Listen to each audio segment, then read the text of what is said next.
Tenno, I am forever your most humble servant. How may Drusus serve?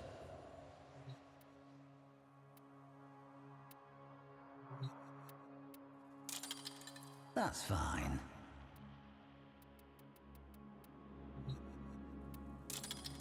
You must be insane. A pleasure to meet you. Ash, Avatar of Murder.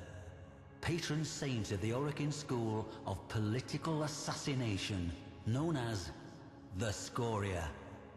Each assassin bore a mark, a swirling, smoky black jewel between their eyes. You are forever the Scoria. The Scoria is forever you. No devotee knew of any life, any thought that was not Scoria doctrine. For every question, so the Orokin of the Scoria said, Ash was the answer. Two notable students of the Scoria's anthracite halls were also two brothers, Dom and Pilio. Dom was nimble, cunning, and a quick study with the blade. His brother, Pilio, however, was not so gifted. While he idolized Ash, worshipped him, Pilio lacked Dom's grace and clarity, and Ash's ruthlessness. However, it was Dom who'd been captured by the very target he was tasked to kill. A sin unforgivable to the Scoria. So it fell to Pilio, the lesser, to uphold the Scoria by taking Dom's life. By this, the Seven would have assurance that Dom's flaw was not a familial trait. You see, as you might expect of an Orokin school of murder, the Scoria were ruthless when it came to academic excellence. With Dom dead at Pilio's feet, two essential killings would have taken place. That of a failure, and that of any shred of pity within Pilio. Ash would oversee Pilio's mission. Pilio's soul was to die that day, as the life drained from his brother's eyes. Or, if he could not do so, beneath the blades of his lifelong idol, Ash.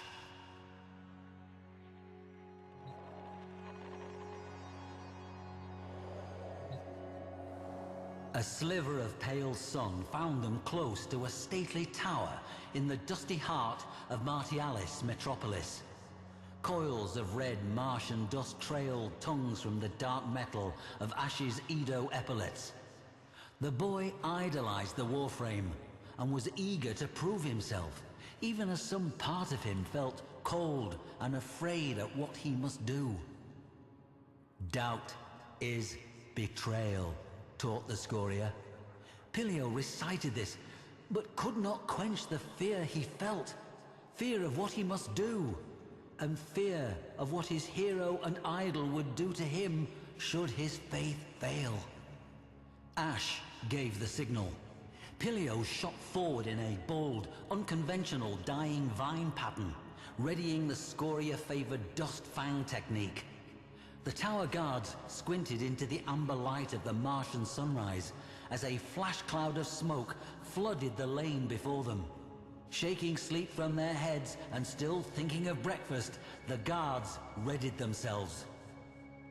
From the smoke flew stars.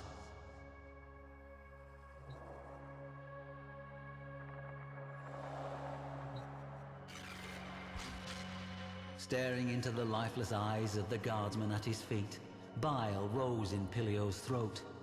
The boy berated himself this weakness, this disgust. Touching the symbol of his order, the smoke gem between his eyes, he muttered a prayer for strength. Stepping over the carpet of bodies, Ash crept into the courtyard, knowing full well the 50-strong house guard would show itself in force. With a sudden clatter, reinforcements lined the courtyard walls, balconies. The Scoria had a saying, "You are immortal. One mistake makes that otherwise." Ash had never made a mistake. Here were 50. With one swift movement, the Warframe swatted the boy into cover, unslung his Corster bow, and sprang into a flawless grey chrysanthemum combat solution. Shame reddened Pilio's face as the courtyard lit noon bright with the glare of 100 muzzle flashes. His blade dry in his hand.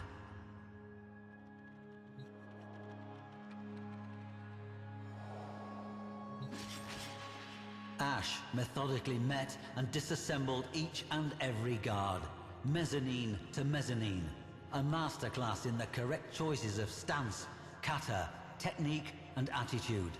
Bodies rained into the courtyard. Wincing, the boy looked away. Within minutes, 50 corpses lay at their feet. When Pilio felt Ash's shadow fall across him, he forced himself to look, trembling. Ash's inscrutable gaze pinned him.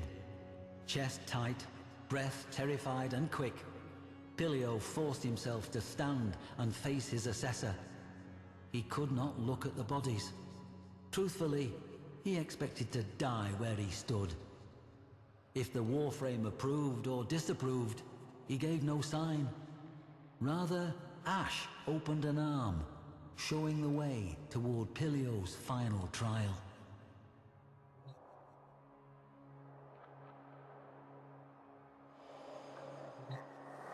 In the target's chambers sat a middle-aged man with long, handsome moustaches, his eyes sad and kind, and with him, Dom, in civilian clothes, sharing a glass of aged claret. Pain cracked through Pilio's brain, the smoke gem between his eyes flashing hot.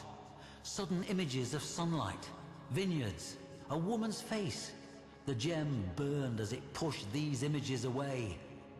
A young man with grand moustaches smiling and saying, "Of all the sons I could have had, I'm glad it was you two." Pain. Dom leapt to his feet, urging his brother to hear what the target had to say. But Pilio saw only the scabbed-over divot between Dom's eyes, where a black jewel had once rested.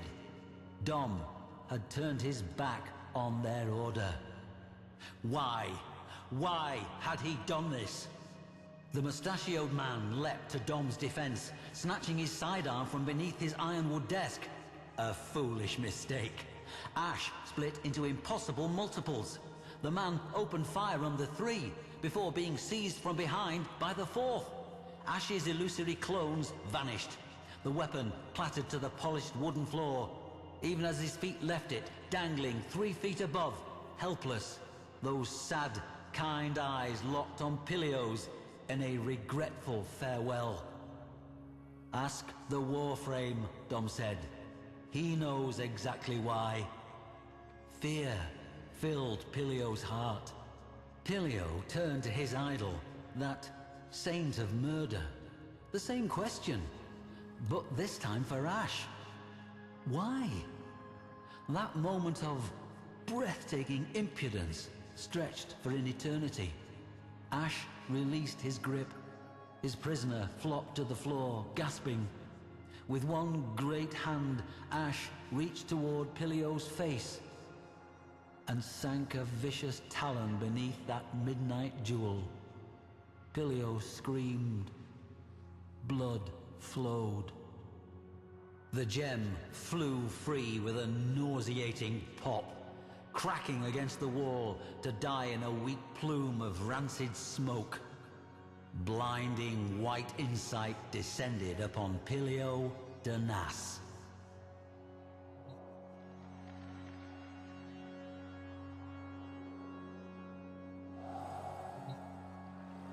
Pilio was Pilio de Nas.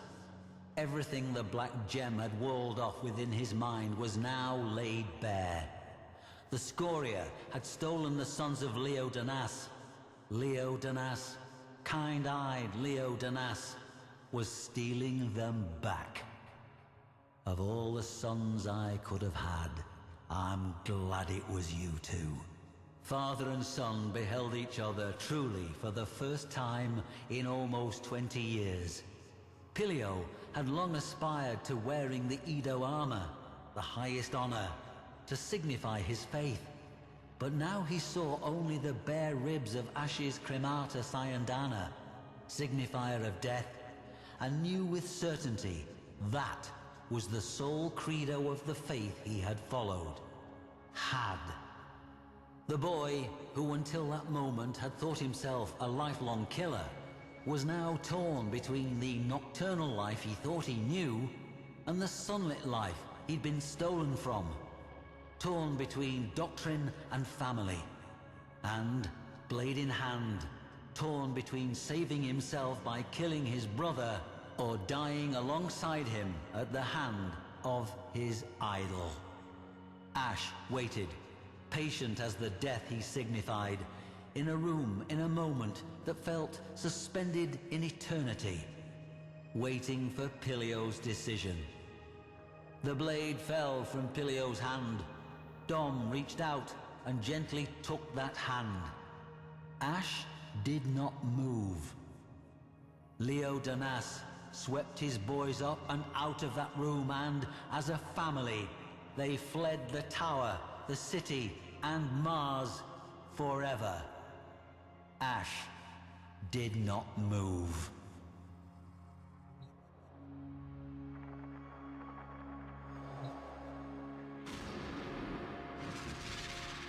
So, what are we to make of this? Why did Ash, focal figure of the Scoria, go against doctrine and permit two boys who were both failures and traitors to fly free? What was it this killer saw in two near orphans that, shall we say, softened his heart? We do not know. Neither did Pilio, whose memoirs bring us this story. But we do know this. In the final days of Orokin rule, as towers fell and death came for the white and gold gods, the Scoria were not spared. No, rather their senior ranks, the mentors and chief assassins, were exterminated to a figure in a pogrom of ruthless and breathtaking efficiency. A near total destruction, led, in the main, by Ash.